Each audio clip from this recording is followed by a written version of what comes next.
Welcome to the I Don't Give a Should show, a podcast exploring all the ways that women should all over themselves. How many times do you find yourself acting out of obligation or doing what everyone else expects from you without stopping to consider why? Where do all those beliefs that are driving you come from? If you're tired of feeling resentful, overwhelmed, stuck, exhausted, or pissed off, you are in the right place. Shooting all over yourself is a real thing, but it doesn't have to be in the driver's seat. I'm your host, Jen Sherwood, and I spent way too many years trying to prove that I was good enough and worrying what other people thought while avoiding conflict at all costs. Today, I don't give a shit. Well, not as many anyway, and neither should you. I'm talking to women like you who figured out how to stop shoulding and start living.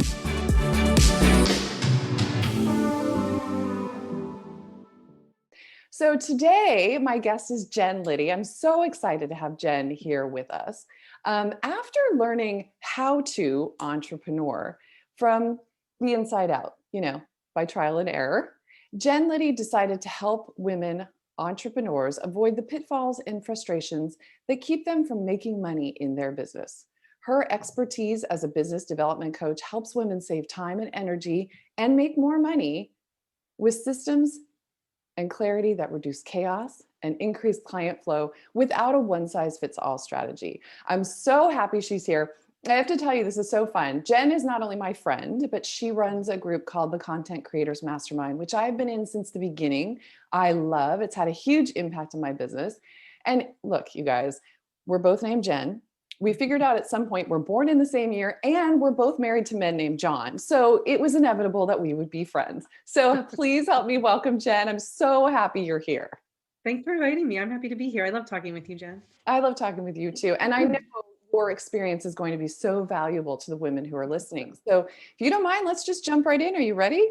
Absolutely. Yes. Awesome. So can you just tell us about your experience when you were living under the shoulds? Well, I think I'd like to say that I don't live under the shoulds anymore, but I do. I still do because I'm human. And so I'm not going to pretend like I don't should all over myself. Yeah. It's something that I struggle with. I'm just highly aware of it in a way that maybe I wasn't before. Mm. I think about, oh my God, so many things, right? Like I think about how many years I woke up hating my body because I should be a size Yeah. whatever the size was that I wasn't, right? And just how much energy I spent shooting all over myself about the size that I was or the weight that I was, or going into a meeting when I had a job as a teacher and feeling like I should have said this or I shouldn't have said that. And then walking away from a meeting beating myself up thinking like, oh, I sounded like such an idiot, or I wish I had said that thing because nobody else said it. Yeah. And so I think what we're talking about ultimately is this sickness of second guessing ourselves, no matter what we do. And I Yes. did that forever. I mean, I always second, and if when people meet me, they're very surprised to hear this because I come off as very confident, and I am confident, and I am strident, and I am direct. I'm not everybody's cup of tea, but I definitely still have those thoughts about should I do something or shouldn't I do something? It still weighs on me, but it just doesn't weigh on me as much as it used to. So I don't want to pretend like I've eradicated the shoulding. It's just not as noisy as it was.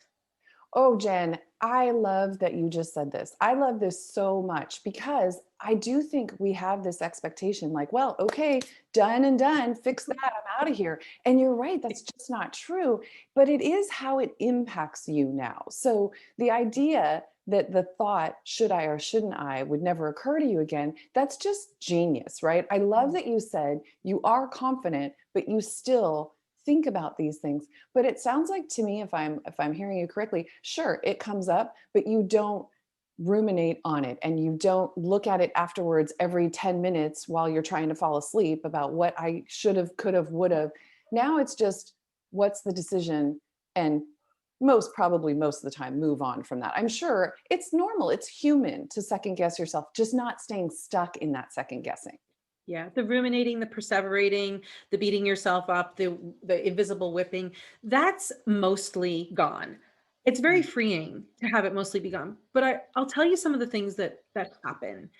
Um, so Oh my gosh. Last week I was with my best friends. They're another couple, and we were talking about finances, and I was talking about the dreams for my business. And these are people I have known for 13 years. And we Mm, were just having a really open conversation about income, and I was specifically speaking about like my dreams. And I am really proud of what I accomplished in my business last year. And we were talking about that.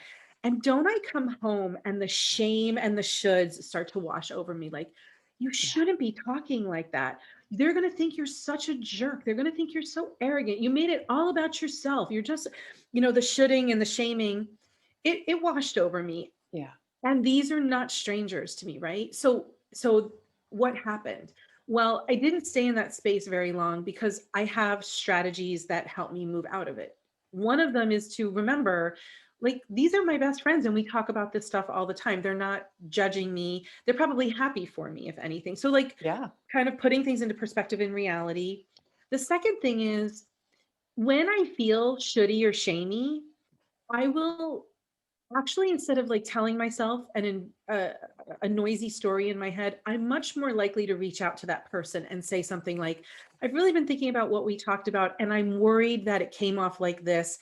I just wanted to let you know that X, Y, and Z, and this is what I'm thinking about.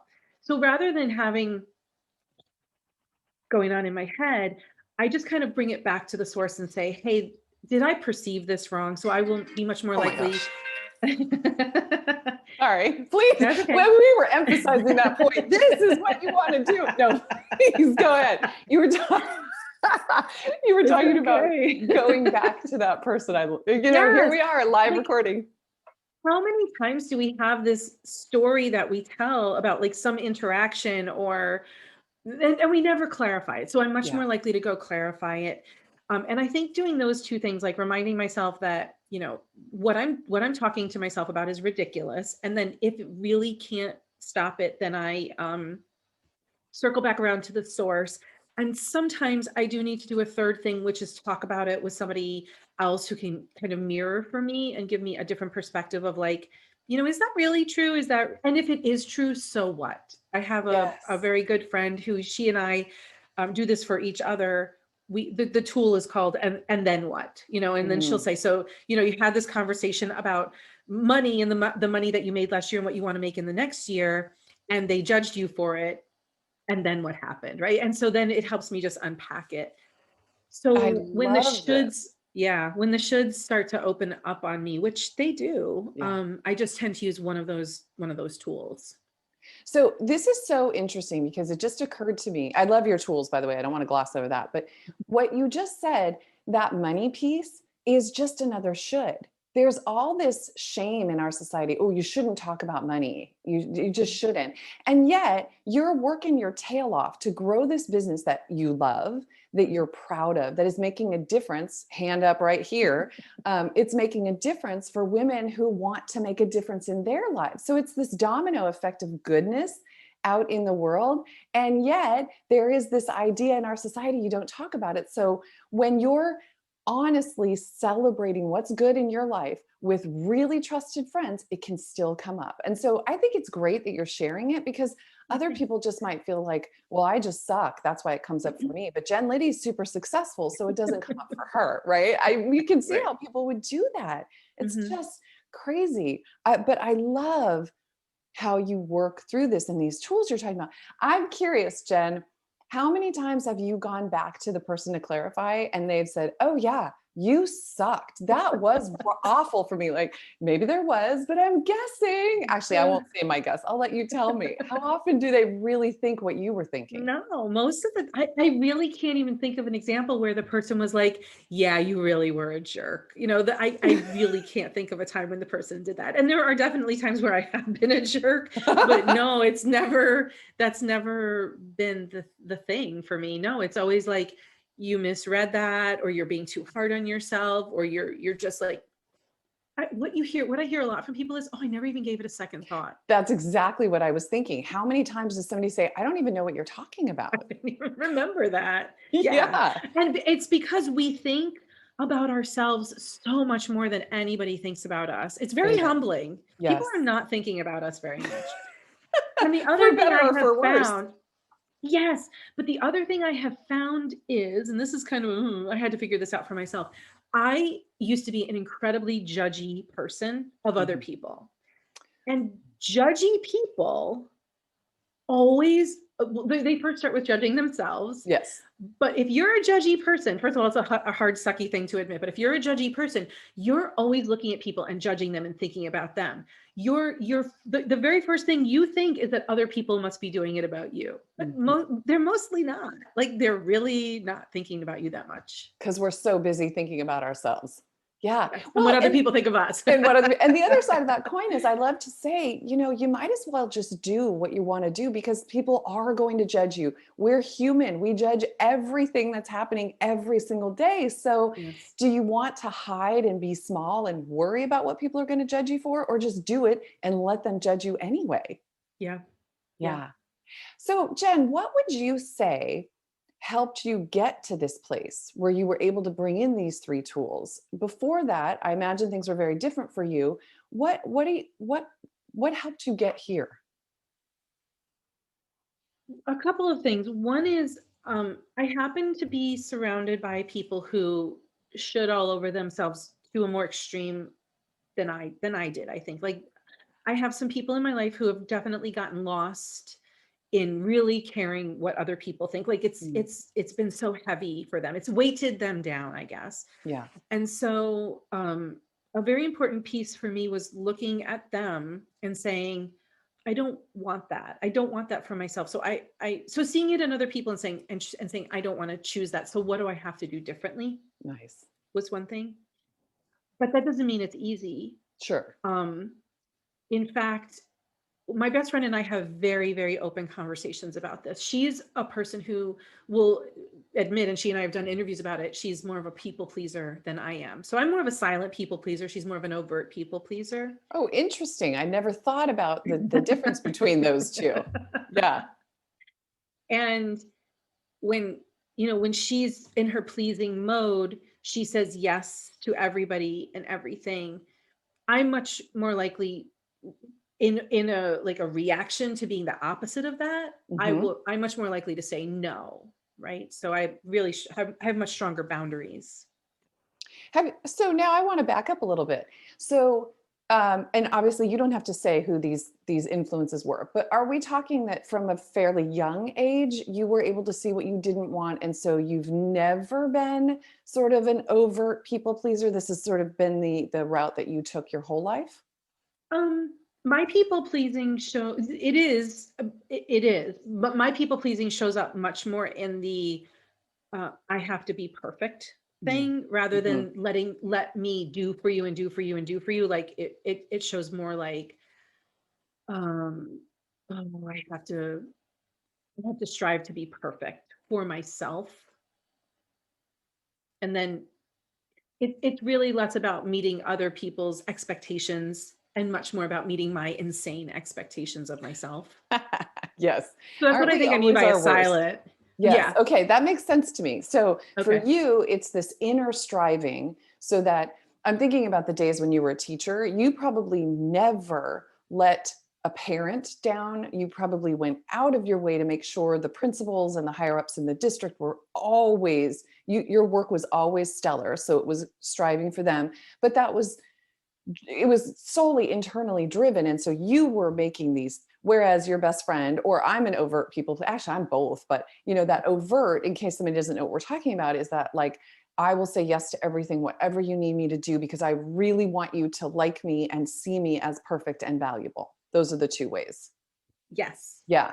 Awesome. And then so you saw what you didn't want, and I think it sounds simple what you're saying, but if you've been sort of planted in this for a long time, then deciding to go a different route, I wonder if you tried a few routes that didn't work out so well. Probably. One of the biggest things I remember is, years after this, you know, being in a partnership, business partnership with that best friend, and she's the external people pleaser and I'm the internal people pleaser. We're both You guys beating the had hell both out of ourselves. sides. Yes, and we're both beating the hell out of ourselves. And I would have such strong boundaries in a reaction to not being an external people pleaser, right? So I would be often like the one who would say no, or like put up a boundary or some sort. Later on, many years later, we were talking about it, and she said, I always thought, how could you be so selfish? Wow. And I I can understand from her perspective that that's what it looked like, and from my perspective, it was like literally self-preservation. That is such an interesting insight into how each person operates. That piece of, yeah, if you're saying no, you're being selfish. Your internal people pleaser must have driven her overt people pleaser crazy Bonkers. because she Bonkers. probably wanted to do everything extra to make everybody happy. And here you're like, No, nope, no, doesn't no, work. no. And then vice versa, right? Like her external people pleaser drove me crazy because I'm like, if you would just make different decisions, your life wouldn't Yes. be so hard. Yes. Yes. And people wouldn't walk all over you. I can totally hear the conversations in both of your minds. And what a gift that you have such a good friendship that she could say that to you, that you Hmm. guys don't have that sort of hidden in the background of your friendship. No, that's one of the benefits of having somebody who, you know, you can say anything to, and it goes both ways. Yeah. Yeah. So I'm curious, Jen, knowing that I was instantly attracted to your work. I mean, when we met, I Oh, liked right. you, I liked your work. I would imagine you have other clients who are extreme people pleaser living under the should. So I'm curious how you moving past the shoulds has influenced who you work with and how you work. People who are drawn to work with me are usually highly creative. They kind of live in the ethers. It's a lot of ideas that drive them. They're very passionate, but they have a really hard time having the rubber meet the road Mm, because it's very scary, because you know when the rubber meets the road, you have to say no to certain things. yeah. And for those people, it's really hard to put boundaries in place. So in my work, I would say probably at the beginning of my business, I was much more, I won't say rigid, but I was probably much more like, you need boundaries, you need boundaries, you need boundaries. Now I'm probably more gentle in how I help them get there, understanding that it's not easy for my people to do what I do.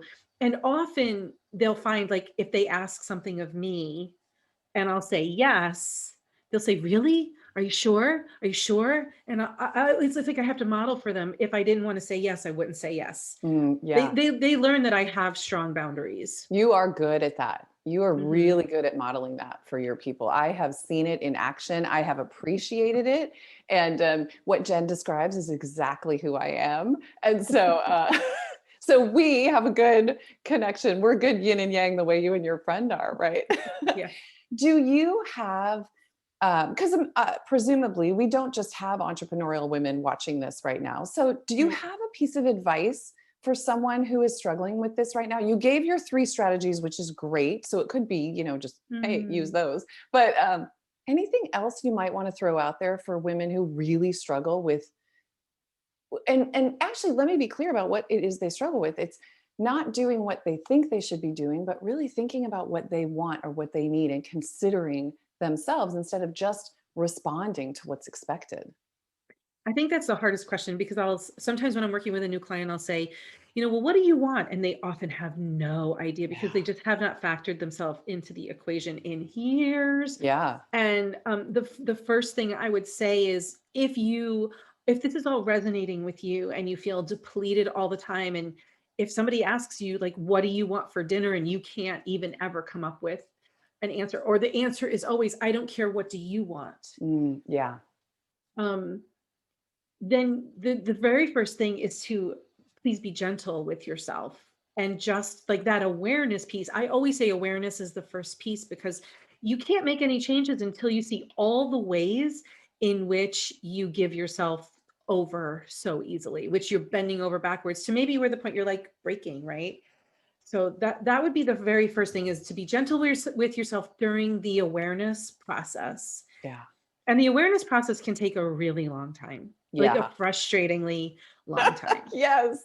Yeah. Yeah. I, And I then when you, oh, go ahead, sorry. please no, finish what you're going to say. And then once you become aware, somehow we have this expectation, like, oh, now I know what this is about, and now I'm Hmm. never going to do it again. But that's just not the way it works. You're going to Right. fall into the trap over and over and over again. So if you can kind of lovingly say, isn't that interesting? There I am doing that again. Oh, aren't I fascinating? There I am saying yes when I mean no. Yeah. Yeah. So those are the two things, and they require a gentleness that we often can't do for ourselves.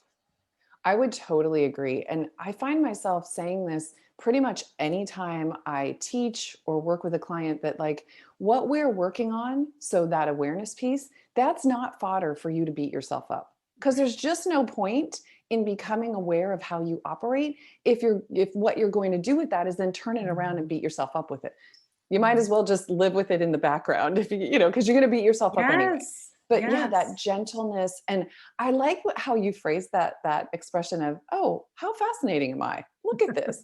I love encouraging women to look with curiosity, and that's Mhm. exactly what you're talking about. Let's just get in there. Let's see what's going on, because what's going on right now isn't working. So why not approach this with curiosity and find out what's happening? I love that. Thank you, Yeah. Jen.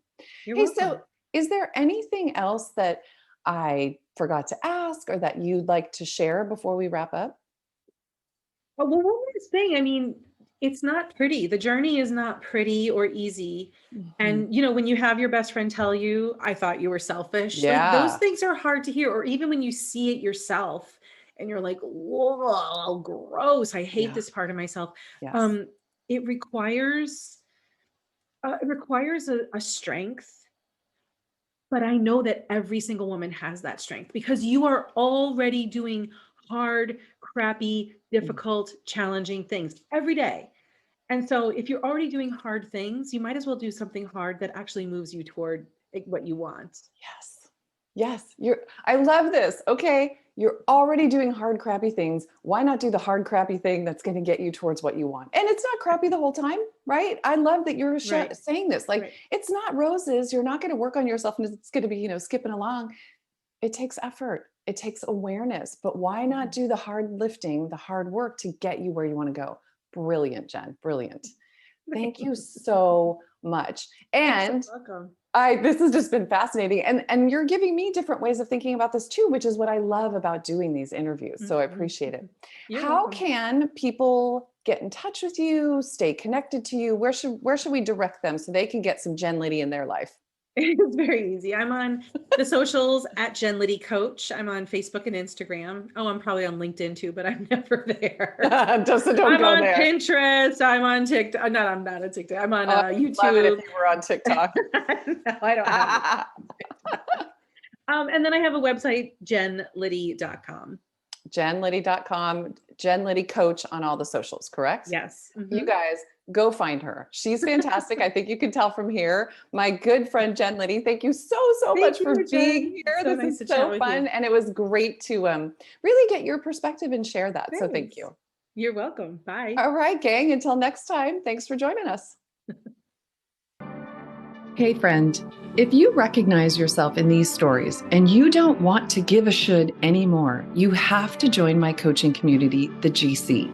Come learn the tools to recognize when fear and worry are running the show and how to shift into more of what you want without guilt or blowing up your life, unless, of course, that's what you want. Inside the GC, you'll learn strategies to start making yourself a priority. Stop saying yes when you mean no. Have hard conversations and so much more. And you get to do this with a group of women who are making the same changes in their lives and are there to support you, not judge you. It's a seriously warm, safe space where genuine connections are made. The GC is where doubt and loneliness meet their match. You can get all the info at jennifersherwood.com/thegc. But if you're not ready for something like that yet, I've got you.